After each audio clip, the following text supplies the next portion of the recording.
All right, hi everyone. Good morning to you. Let's talk about Hurricane Dorian. The National Hurricane Center now putting out advisories every 3 hours. The last, which this information was from, was 8 a.m. The next one comes in at 11. And even with the 8 a.m., the intermediate advisory, there were some changes. So here it is, incredibly well organized, about 470 miles east of West Palm Beach, Florida, to give you some perspective. Let's hone in on it now and dive deep. 145-mile maximum sustained winds. Before they were 140. The expectation was for it to strengthen, and it has.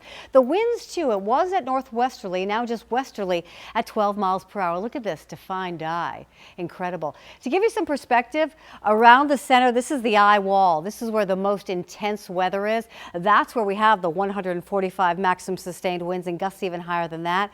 Hurricane force winds extend out from this about 30 miles. Tropical storm force winds extend out about 105 miles. So let me show you this. These are the forecast models. We call this the spaghetti models because it kind of looks like spaghetti, right? These are each a different model, and each is showing you what it thinks this will do. But notice the change, even from yesterday. Now, the axis of this, taking the center of circulation offshore and keeping it there, as opposed to bringing it on land in Florida like we originally expected. So that is certainly good news, but anything is fair game with this. So going into Florida is totally not off the table. But they're saying the center of circulation, the consensus with these models, stays offshore. Let me show you this computer model. Also, between now and tomorrow and Monday, it's going to roll over the northwest Bahamas, and I'll show you where we have the hurricane warnings. But then it's going to slow down or even stall. So that's why this is Tuesday night at 11 p.m. and look where it only is. Notice the center of circulation has not come ashore, and it's going to more or less parallel the coast, it seems. But you can see here's the eye with the strongest of winds. But the east coast of Florida is certainly not out of play, and it will certainly see tropical storm force winds, a foot of rain perhaps, storm surge. We've got the king tide, so that will exacerbate any flooding. Now this is Wednesday night, and now still it has not come ashore yet.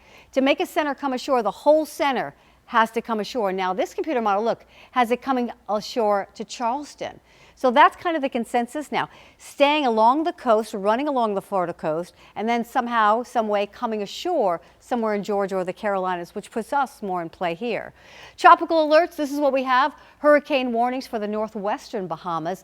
So Sunday and into Monday is when they will see hurricane force winds. So a scary setup there, and then moving, then potentially stalling. That's why this time frame is 2 o'clock on Tuesday in the morning.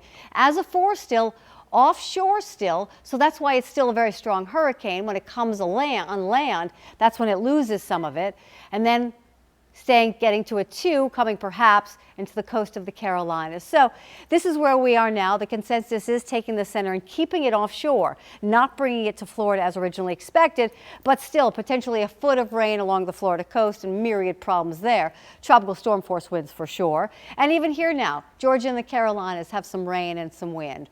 For us here in Atlanta, the Wednesday, Thursday time frame, we could just have some winds perhaps and some high clouds from that. I don't think we'll see any rain though. Current temperatures, it's a gorgeous start, 72. We get into the low 80s, then we get to 90 degrees here in Atlanta under mostly sunny skies this afternoon. A beautiful day, dry air, low dew points. Tomorrow, partly sunny skies, 88. Tomorrow, south of I-20, we could see a few showers. Even today, well south and east of Atlanta, a few showers could possibly be there with some clouds as well. Farther south and east you go, the more cloud cover you'll find. Monday on Labor Day, a great getaway day, no travel problems, sunny and 90. And again, our Dorian impacts, if we see any, Wednesday, Thursday, and more, not in the way of rain, it doesn't appear. It seems like maybe some high clouds and some wind gusts kind of on the northwest periphery of it. All right, and it's nice to see such a good-looking Labor Day weekend. Yeah, for so many people here, yes, and so many things going on. Absolutely, happy to see it. Yeah. All right.